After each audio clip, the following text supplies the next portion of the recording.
What's up, guys? Today we are talking Megadeth and their 16th studio album, The Sick, the Dying, and the Dead. So, a couple bullet points to cover. Megadeth got themselves a full time drummer by the name of Dirk, and I don't even want to butcher the dude's last name, so I'm not even going to try. But by far, the biggest news heading into this album is that Dave Ellefson is no longer in this band. I'm not even really going to cover it, but he made some choices in his personal life and he's just no longer in Megadeth. They got the guy from Testament to re record Dave's bass tracks. And here we go. First song on the album is the title track, The Sick, the Dying, and the Dead. And it's a good enough opener. It's not great. It's got some pretty good music behind it. I can say that about almost every song on this album, even though not every song on this album is good. But it's a good enough opener. The middle section, the bridge is pretty good. The dies at the end don't necessarily help it, but like I said, it's a good enough opener. Next song on the album is called Life in Hell. And even though this song has grown on me, overall, this is just a standard, dare I say, run of the mill thrash song. Dirk sounds pretty good on it. He has some shining moments.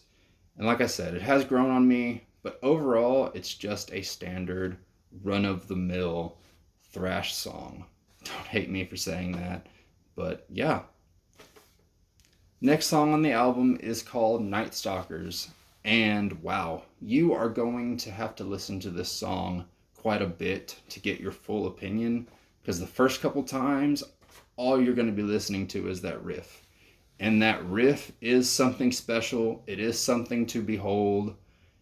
And the song itself is good. It just could have been better. The song is about a branch in the military that does their missions at night.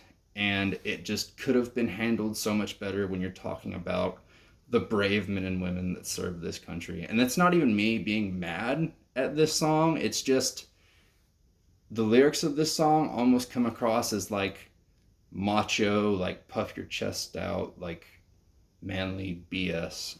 It just kind of does, but it's a good song that could have been better. Next song on the album is called Dogs of Chernobyl.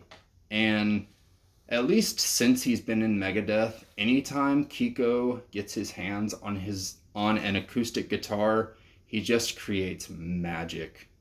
And this song, both musically and lyrically, has some depth to it, and it's really nice. It speeds up in the middle and just carries that through the rest of the song. This is a great song in and out, a strong contender for best song on the album. And the next song on the album is called Sacrifice. Other than this having somewhat of a Salem witch trial feel, which I think is pretty cool, this song is it's basically filler. It's pretty much what it is. It's just a filler track. Next song on the album is called Junkie, and it's called Junkie. It's about a drug addict. This song is very surface level and not much else. And the next song on the album is called Psychopathy. And what it is it's basically a minute and a half intro to set up the next song. Dave is basically speaking over stuff that the rest of the band is doing underneath. And it sounds pretty great. It creates this great atmosphere. Dave is talking about mental illness and mental disorders and about research of these dark topics of the mind, and it gets me really excited for what's to come.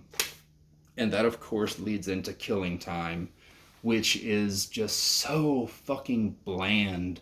There is almost nothing in this song worth coming back to. The middle section is good. It's got some good music behind it, like I said before. But this song to me is such a disappointment because of what Psychopathy set this song up to be. The song is just a bland disappointment. Next song on the album is called Soldier On. And man, if this song isn't catchy as hell. And some of the lyrics in there are great too. You know, as a soldier, you see all these terrible things going on around you because as a society, man is very greedy. And to a certain extent, man has eaten itself alive. But as a soldier, as a as a one of many, and you have a duty and you have a job to do, and so you just have to soldier on. This is a great fucking song. Next song on the album is called Celebutante, and pretty immediately the song had me hooked because it's got a great old school speed metal vibe, and it's got some catchy moments in there. But if we're talking about songs that are written about how fame and money destroys people, not Megadeth, Metallica has already made a song like that, and they've made it better. Everyone gets one per video. That was my one per video, guys. Stick with me. All right, next song on the album is called Mission to Mars. And what do you say about this song? Yeah, it's pretty goofy, kind of cheesy. It's about wanting to be an astronaut. But this song it's almost half song, half movie. So, like, there you go, I guess. I mean, what do you say about it? Mission to Mars, I wanna be an astronaut. And the last song on the album is called We'll Be Back. And at this point, yes, I will take this as a closing track because it's pretty damn good. And it ends an above average Megadeth album at best.